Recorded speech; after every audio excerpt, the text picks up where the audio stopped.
በኖቬምበር 2015 እንደ አውሮፓውያኑ አቆጣጠር አያትና ቅድመ አያት በሚኖሩበት መኖሪያ ቤት ውስጥ አንዳች እንግዳ ነገር ተፈጥሯል። ለቀናት ከአያትና ከቅድመ አያቶቿ አንዳች ነገር ያልሰማችው ኤሚ ወደ መኖሪያ ቤታቸው ስታቀናና ወደ ውስጥ ስትገባ አንዳች ካልጠበቀችው ነገር ጋር ነበር የተላተመችው። በመኖሪያ ቤት ውስጥ ይኖሩ የነበሩት አያቷና የአያቷ ባለቤት እንዲሁም ቅድመ አያቷና የቅድመ አያቷ ባለቤት እንደ ቅርፊት በተጋገረ የደም ኩሬ ውስጥ ተገድለው ሲታዩ እንደምንም ራሷን ተቆጣጥራ ለፖሊስ ነበር የደወለችው።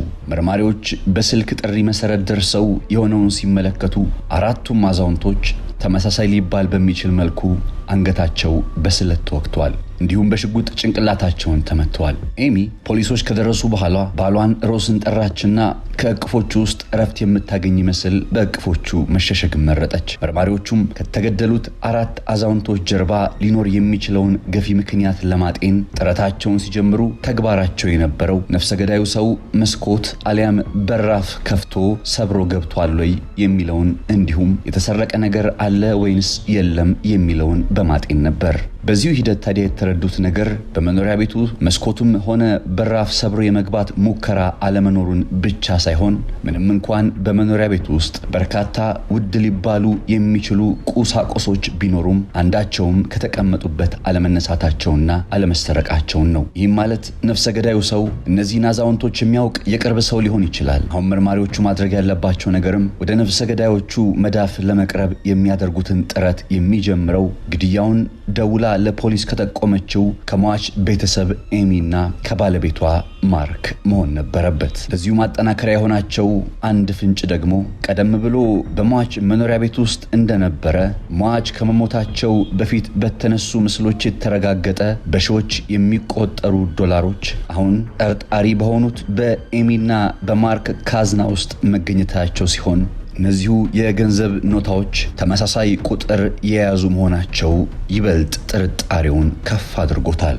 ግድያውን ደውላ ያሳወቀችው ኤሚ እንዲሁም ባለቤቷ ሮስ አራቱ አዛውንቶች ከተገደሉበት ግድያ ጀርባ ይኖር ይሆንን የሚለውን ጥያቄ መነሻ ያደረጉት መርማሪዎች ትኩረታቸውን በተጠርጣሪዎቹ ላይ አድርገው ቀዳዳዎችን ሁሉ እየተመለከቱ ፍንጭ የማሰስ እንቅስቃሴያቸውን ቀጥለዋል። የገንዘብ ኖታዎቹ በእነዚህ በተጠርጣሪዎቹ መኖሪያ ቤት መገኘታቸው ግን ምናልባት ጠቋሚ እንጂ ማረጋገጫ ሊሆን ስለማይችል ለምን ከተባለ ደግሞ እንደ ቤተሰብ አባል በተለያየ አጋጣሚ ገንዘቡ ከወዲህ ወዲያ ሊል የሚችልበትን ሁኔታ በማሰብ መርማሪዎቹ ፍንጭ ሊሰጣቸው የሚችል ነፍሰ ገዳዩንም በእርግጠኝነት ሊያረጋግጥላቸው የሚችል ማስረጃዎችን መፈለጋቸውን ቀጥለዋል። ግድያው ተፈጽሟል በተባለበት ምሽት ላይ የሃሎዊን እያሉ የሚጠሩት የክብረ በዓል ምሽት ነው። ኤሚና ሮስም ግድያው በተፈጸመበት በዛ ምሽት ያሳለፉት ክብረ በዓሉን በአደባባይ ከጎረቤቶቻቸው ጋር እያከበሩ እንደሆነ በተደጋጋሚ ተናግረዋል። መርማሪዎችም ይህንኑ ማረጋገጥ የሚችሉ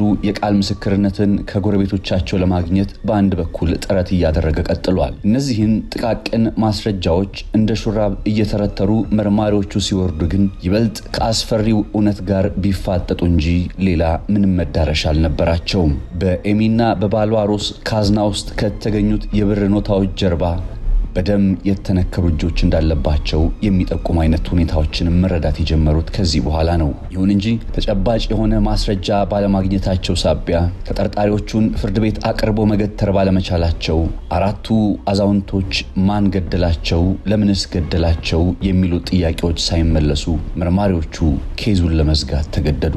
ከአንድ ዓመት የበለጠ ምርመራም አላከናወኑበትም። ግድያው በተፈጸመበት በ2015 እንደ አውሮፓውያን አቆጣጠር መጨረሻ የአራቱን አዛውንቶች ነፍሰ ገዳይ የማደኑ ሂደት ኬዝ ተዘጋ። ተጠርጣሪዎቹ ኤሚና ሮስም በተለያዩ መገናኛ ብዙሃን እየቀረቡ ስለ ክስተቱ በተደጋጋሚ ይናገራሉ። ሰላማዊ ህይወታቸውም ቀጠለ። ኤሚና ሮስ በተደጋጋሚ የንግድ ስራዎችን ለመስራት ሞክረው ያውቃሉ። ነገር ግን ንግዳቸው በአመት እዚህ ግባ የሚባል ትርፍን አስገኝቶላቸው አያውቅም። አንዳንዴም አመታዊ ትርፋቸው ከ2000 የአሜሪካ ዶላር ይበለጥ አይደለም። ይሁን እንጂ እነሱ ከየት እንዳመጡት በማይታወቅ ገንዘብ አማካኝነት በተለያየ አጋጣሚ በአመት ከ35000 ዶላር በላይ የሚያወጡ ቅንጡ ዕቃዎችን እየገዙ ህይወታቸውን በሰላም የሚኖሩ ሰዎች ናቸው። ኪሳራ የሚያጋጥመው የቢዝነስ እንቅስቃሴን እየመሩ ግን ደግሞ ገንዘቡን ከየት እንደሚያመጡት በማይታወቅ ሁኔታ ቅንጡ ዕቃዎችን እየሸማመቱ የመኖራቸው ጉዳይ የሚያሳስባቸው መርማሪዎች ምንም እንኳን ኬዙን ቢዘጉትም ከጀርባ ተጠርጣሪዎቹን ኤሚና ሮስን መከታተላቸውን ቀጥለዋል። ይህንን ሲያከናውኑ 7 ዓመታት አልፈዋል። እስከ ፈረንጆቹ 2023 ድረስ። ከ7 ዓመታት በኋላ መርማሪዎች የኤሚንና የሮስን ቤት ሲያንኳኩ በእርግጥም በድጋሜ ወደ እነሱ ደጃፍ እንዲመለሱና እንዲያንኳኩ ያደረጋቸው አንድ መሰረታዊ ምክንያት ነበር። ይኸው ምክንያት ከደህንነት ካሜራዎች ላይ በተገኘ ምስል ላይ የሚንጠለጠል ነው። ወደ ኋላ 7 ዓመታትን ይመለስና ግድያው በተፈጸመበት በዛ ምሽት ላይ በእርግጥ ኤሚና ባሏ ሮስ የት ነበሩ የሚለውን ጥያቄ ለመመለስ ጥረት ያደረጉ መርማሪዎች ተጠርጣሪዎቹ ጥንዶቹ ኤሚና ሮስ ግድያው በተፈጸመበት የሃሎዊን ምሽት ቀደም ብለው እንደተናገሩት ክብረ በዓሉን ለማክበር ወደ አደባባይ ወጥተው ከጎረቤቶቻቸው ጋር ያሳለፉ አልነበሩም። ይልቁንም ግድያው በተፈጸመበት ስፍራ በቅርብ ርቀት ውስጥ ባለ አንድ ግዙፍ ሱፐርማርኬት ውስጥ በጥድፊያ ውስጥ የሚገኘው ሮስ ቱታ ነገር ለብሶ ከወዲህ ወዲያ ሲል ይስተዋላል። መርማሪዎች አንድ ጥያቄ ወደ ውስጣቸው መጣ። እነዚህ ሰዎች ግድያው በተፈጸመበት ቀን የሃሎዊን ክብረ በዓልን ለማክበር ወደ አደባባዩ ሄደን ነበር ብለዋል። ታዲያ ሮስ በዚህ ሱፐርማርኬት ውስጥ ግራ በገባው መልኩ ምን ይሰራል? በዚህ ምስል ውስጥ ግን የተገኘው መሰረታዊ ነገር በእርግጥ በግድያው ስፍራ ላይ መኖራቸውን ሊጠቁም የሚችል ጉዳይ ከመሆን ያለፈ እንዲሁም ከ7 ዓመታት በኋላ ድጋሜ ኬዙን ያስከፈተው መሰረታዊ ምክንያት ነው። ይህ በምስሉ ላይ እንደሚታየው ሮስ ያደረገው ቀይ ስኒከር ጫማ የምርመራውን ሂደት ሁሉ ቀይሮታል። ምክንያቱም ደግሞ እሱ በሱፐርማርኬት ውስጥ ያደረገው ቀይ ጫማ የሶል አሻራው ግድያው በተፈጸመበት መኖሪያ ቤት ውስጥ በደም ተነክሮ ከተገኘ የእግር ጫማ አሻራ ጋር የሚመሳሰል መሆኑ ነው። መርማሪዎች ይህንን ሲያገኙ በእርግጠኝነት ነበር ወደ ሮስና ኤሚ መኖሪያ ቤት ያቀኑት። ጥንዶቹ ሮስና ኤሚ ከፍተኛ የገንዘብ ችግር ቢኖርባቸውም ነገር ግን ቅንጡ የሚባሉ መገልገያዎችን ከወዲህ ወዲያ እየሸማመቱ መክረማቸው እሱን መነሻ ያደረገ ክትትል በእነሱ ላይ እንዲጀመር አስደርጓል። በሟቾቹ መኖሪያ ቤት ውስጥ እንደነበረ በተጻፉበት ቁጥሮች የተረጋገጠ $80,000 በላይ የሚጠጋ ገንዘብ በካዝናቸው ውስጥ መገኘቱ እንዲሁም በመጨረሻ የሮስ ቀይ ጫማ የሶል አሻራው ግድያው በተፈጸመበት ስፍራ በደም ተነክሮ መገኘቱ እነዚህ ሁሉ በቂ ማስረጃ እንደሚሆኑ በማመን አሁን የሚቀራቸው ተጠርጣሪዎቹን ሄዶ በቁጥጥር ስር ማድረግና ቃላቸውን መቀበል እንደሆነ በመረዳት ከ7 ዓመት በኋላ የተዘጋውን ኬዝ በመክፈት ነገሩ ድጋሚ ወደ እነሱ እንደመጣባቸው ያልሰሙትን ተጠርጣሪዎች እየሆነ ያለውን ነገር ባያውቁም ሄደው ግን ደጃፋቸውን አንኳኩ። ሮስ ፍጹም ሰላማዊ ይመስላል። መርማሪዎቹ ከ7 ዓመት በፊት የተዘጋውን ጉዳይ ድጋሚ እንደከፈቱትና እሱንም ለምርመራ እንደሚፈልጉት ሲጠይቁት ፍጹም ተባባሪ ይመስላል። ባለቤቱ ኤሚም እንዲሁ በቤት ውስጥ እንደምትገኝ ሲገልጽላቸው ደግሞ መርማሪዎቹ ሁለቱንም ተጠርጣሪዎች ለየብቻ ቃላቸውን መቀበል እንዳለባቸው በማመን ሮስን ወደ መኪናቸው ውስጥ አስገቡትና ያፋጥጡት ገቡ። ግድያው በተፈጸመበት ቀን የት ነበርክ? የመጀመሪያ ጥያቄያቸው ነው። ሮስ ከዚህ ቀደም ከተናገራቸው ወይም ቃሉን በሰጠበት አጋጣሚ ካነሳቸው ሐሳቦች ጋር የማይስማሙና የማይገናኙ የፈጠራ ድርሰቶቹን እየደረደረ ስለ ግድያው የሚያውቀውንም የማያውቀውንም የቆጡንም የባጡንም እየዘላበደ ቀጠለ። በዚህ መካከል አንድ ነገር ሲል ተደመጠ። ገንዘቡን መከተል አለባችሁ አላቸው መርማሪዎቹን። አዎ ገንዘቡን መከተል አለባችሁ።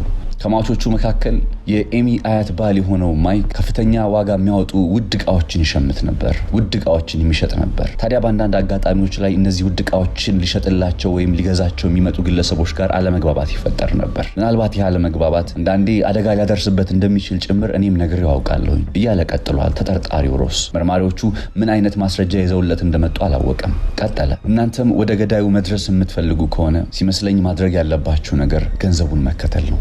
ገንዘቡን ከተከተላችሁ በእርግጥም ነፍሰ ገዳዩ ላይ ትደርሱበታላችሁ። በእርግጥም መርማሪዎቹ እያደረጉ ያለው ነገር እሱ እንደሚለው ገንዘቡን መከተል የሚለውን መርህ መሆኑን ነው። ምክንያቱም እነሱ ገንዘቡን ተከትለው ያከናወኗቸው እያንዳንዱ ጥቃቅን ማስረጃና መረጃ የማሰባሰብ ጥረትና ሂደቶች ዞረው የሚጠቁሙት ወደ እሱና ወደ ሚስቱ ኤሚ ነበሩ። እርግጠኛ ሆነው ሮስን በቁጥጥር ስር ለማድረግ የመጡት መርማሪዎች ምናልባት ግለሰቡ በሂደቱ ላይ ሊነግራቸው የሚችል ፍንጭ ካለ ወይም ደግሞ ግድያውን መፈጸሙን ቢያምንላቸው በሚል እንጂ ቃሉን እየተቀበሉ የሚገኙት ያገኟቸው ማስረጃዎች እሱን ፍርድ ቤት ለመገተር በቂ እንደሆኑ እርግጠኞች ናቸው። ግርታን መፍጠር ግን አልፈለጉም። ለዚህም ሮስን ከመኪናቸው አወረዱና አሁን ወደ ሚስቱ ኤሚ ቀረብ ብለው ኤሚን ግድያው በተፈጸመ ቀን የሆኑ ክስተቶችን እንድታስታውሳቸው በተደጋጋሚ ጠየቋት። ቀደማም የሰጠችው ቃል የፈጠራ ድርሰት ነበርና አሁንም ድጋሜ ለፖሊሶቹ ቃሏን መስጠቷን ስትቀጥል የማይስማሙና የማይገናኙ ቀደም ብላ የተናገረቻቸውን ነገሮች ውድቅ የሚያደርጉ በርካታ ሐሳቦችን ደረደረች። መርማሪዎቹም ከዚህ በላይ ተጠርጣሪዎቹን ነፍሰ ገዳዮች ሊታገሷቸው አልቻሉም። ለ7 ዓመታት ያክል ጉዳዩን ሲከታተሉ የቆዩት መርማሪዎች አንድ መረዳት አላቸው። በተደጋጋሚ የሚያከናውኗቸው የንግድ እንቅስቃሴና ሙከራዎቻቸው ስኬታማ አልሆኑላቸውም። በአመት ትርፍ ሳያገኙ በኪሳራ የሚያጠናቅቁበት ጊዜም ጥቂት አይደለም። በመካከል ሁለቱ ጥንዶች ሊጋቡ ወስነዋል። ሊጋቡ ከወሰኑ በኋላ ግን የገንዘብ ምንጭ እንደሌላቸው ተረድተዋል። ታዲያ ይህንን የገንዘብ ጥያቄያቸውን መልስ ለመስጠት በሚል እንደ ጤነኛ ሰው ስራን ጠንከር ብሎ መስራት ሳይሆን ከአያት ቅድመ አያቶቻቸው መኖሪያ ቤት ውስጥ ከውድ ዕቃዎች ሽያጭ የሚገኝ በመቶ ሺዎች የሚቆጠር ገንዘብን ምናልባት እነሱ መውሰድ ቢችሉ ቀሪ ዘመናቸው በደስታ በሰላም እንደሚቀጥል ተስፋ አድርገዋል። ሮስ እየተባለ የሚጠራው የኤሚ ባል ማለትም ከተጠርጣሪዎቹ ነፍሰ ገዳይ አንዱ በተደጋጋሚ ሲል እንደነበረው ፎሎው ዘመኒ ወይም ገንዘቡን ተከተሉ እያለ እንደነገራቸው ሁሉ መርማሪዎቹም ገንዘቡን ተከትለው ያደረጓቸው የምርመራ ሂደቶች በቀጥታ የሚጠቁሙት በእርግጥም ሮስና ኤሚ በአያት ቅድመ አያቶቻቸው ላይ ግድያው ከተፈጸመ በኋላ በአመት $2000 የማይሞላ ትርፍን እንኳን እያገኙ እነሱ ግን ከ$35000 በላይ የሚያወጡ ቅንጡ ዕቃዎችን እየሸመቱ የመኖራቸው ምክንያት ነው። መርማሪዎች በመጨረሻም ተጠርጣሪውን ሮስ ይዘው የቀረቡበትን ማስረጃ ይነግሩትና ጥፋቱን እንዲያምን ሊጠይቁት ወሰኑ። በድጋሚ ወደ መኪናቸው ውስጥ አስገቡት። ከዛም ይዟቸው የመጡ ማስረጃዎችን አንድ ባንድ አስቀመጡለት። ሮስ አንተ እንደምትለው በዛ ምሽት ግድያው በተፈጸመበት ቀን በሃሎዊን ምሽት ላይ ክብረ በዓል እያከበርክ አላሰለፍክም። ይልቁንም ግድያው ከተፈጸመበት መኖሪያ ቤት በቅርብ ርቀት ውስጥ በሚገኝ ሱፐርማርኬት ውስጥ ታይተሃል። ሮስ አንዳች ግራ መጋባት የጀመረው እዚህ ጋር ነው። ሰውነቱን መንቀጥቀጥ ያዘ። መርማሪዎቹም ቀጠሉ። በሱፐርማርኬት ውስጥ መታየት ግን አይደለም ትልቁ በዚህ ግድያ ወንጀል ላይ የመጠርጠርህና ጥፋተኛ የመሆን ምክንያት። ይልቁንም ግድያው በተፈጸመበት ቀን ላይ አድርገው የነበረው ቀይ ስኒከር ጫማን ታስታውሳለህ ወይ ሲሉ ጠየቁት። ሮስ እንደ መፍራትም እንደ መገረምም እያለ አዎ አስታውሳለሁ ሲል መለሰላቸው። የምታስታውስ ከሆነ ይህ ጫማ ዛሬ የት ነው ያለው ወይስ ማግኘት እንችላለን ሲሉ ጠየቁት። ሮስ እየሳቀ እንዴት ከ7 ዓመታት በኋላ ይህንን ጫማ ወዴት እንዳደረኩት ላስታውስ ወይም ላቅ እችላለሁ እያለ መለሰላቸው። ቀጠለና ግን ለምንድን ነው ስለዚህ ጫማ የጠየቃችሁኝ ሲል ጠያቂዎቹን መርማሪዎች ሊጠይቃቸው ሞከረ። ወደሚፈልጉት መስመር እንደመጣላቸው የተረዱት መርማሪዎችም አስደንጋጩን ማስረጃቸውን አፍረጠረጡለት። የጠየቅንበት ምክንያት ግድያው በተፈጸመበት ስፍራ ላይ የዚህ ቀይ ጫማ የሶል አሻራ ተገኝቷል። ይህ ጫማ ደግሞ ያንተ ጫማ ነው። ስለዚህ ግድያውን የፈጸምከው አንተ ነህ። ሮስ ምድር ተሰንጥቃ ብትውጠው ይመኝ ነበር። በዚህ ቅጽበት የሚናገሩት ነገር በቀጣይ ምን ማለት እንደሆነ ቆም ብሎ ማሰብ የጀመረ ይህን ጊዜ ነው። መርማሪዎቹም ምናልባት አሁን ቃልን ብትሰጥና ጥፋቱን መፈጸምህን ብታምን ከሞት ፍርድ አሊያም ከዕድሜ ልክ እስራት ልታመልጥ ትችላለህ። ብቸኛው ያለህ እድል አሁን ነው። ስለዚህ እድልህን አታምክ ነው። በኋላ ከኤሚ ጋር በሚኖረን ቃለ መጠይቅ ላይ ኤሚ አሳልፋ ላትሰጥህ እንደማትችል እርግጠኛ አትሁን። ራስን ማዳን አለብህ። ራስን ለማዳን ደግሞ ጥፋተኛ መሆንህን በማመን መጀመር አለብህ። ይህ የመርማሪዎቹ ቃል ነው። ሮስ ላፍታም ቢሆን ቆም ብሎ ያስበው ይህን ጊዜ ይመስላል። እዛው መኪና ውስጥ እያለ ስለወለዳቸው 2 ልጆቹ ላፍታው ልብ አለበት መሰለኝና የልጆችስ ጉዳይ ሲል ጠየቃቸው መርማሪዎች። ልጆቼ እኔ 20 ዓመታት ወይም 30 ዓመታትን በእስር ቤት ታስሬ ከወጣው በኋላ ሳያውቁኝ ማን እንደሆንኩ ሳይረዱ ረስተውኝ እኮ ነው የማገኛቸው። ለምንድን ነው በዚህ ወንጀል ላይ ጥፋተኛ መሆኔን የማምነው? ጠበቃ ማናገር አለብኝ። መርማሪዎቹ ይህ ሰብአዊ መብቱ ነውና ሊከለክሉት አልቻሉም። አንድ የተረዱት ነገር ግን በእርግጥም 7 ዓመታትን የፈጀው ኬዝ በመጨረሻም ነፍሰ ገዳዮቹን አድኖ በመያዝ በስኬት መጠናቀቁን ነው። መርማሪዎቹ ካገኟቸው ከ2 ቀናት በኋላ በ4ቱ አዛውንቶች ላይ የተፈጸመው ግድያ ማለትም ከ7 ዓመት በፊት አንገታቸው በስለት ታርዶ በሽጉጥ ጭንቅላታቸውን ተመተው ከተገደሉት 4ቱ አዛውንቶች ግድያ ጀርባ ቁጥር 1 ተጠርጣሪ ሆነው የቀረቡት ጥንዶች የፍርድ ሂደታቸው ጀመረ። በ4 የግድያ ወንጀሎች ፍርድ ቤት ተገተሩ።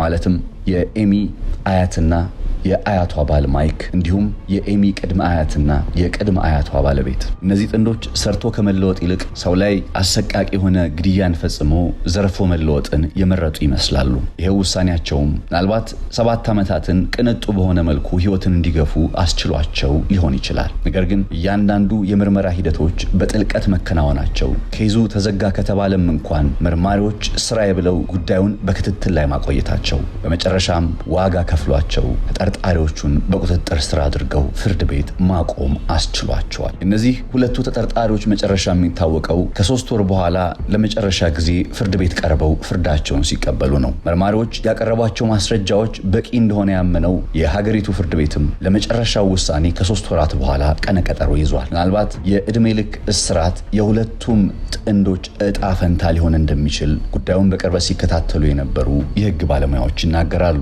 ያማለሄ ግን 4ቱን አዛውንቶች ገድለው ሊሰወሩ ከዛም ቅንጡ የሆነ ህይወትን እየገፉ ሊቀጥሉ የነበሩ ጥንዶች በመጨረሻም ከህግ ፊት ቀርበው ፍርዳቸውን ለመቀበል ቀነቀጠሯቸውን በመጠባበቅ ላይ ይገኛሉ።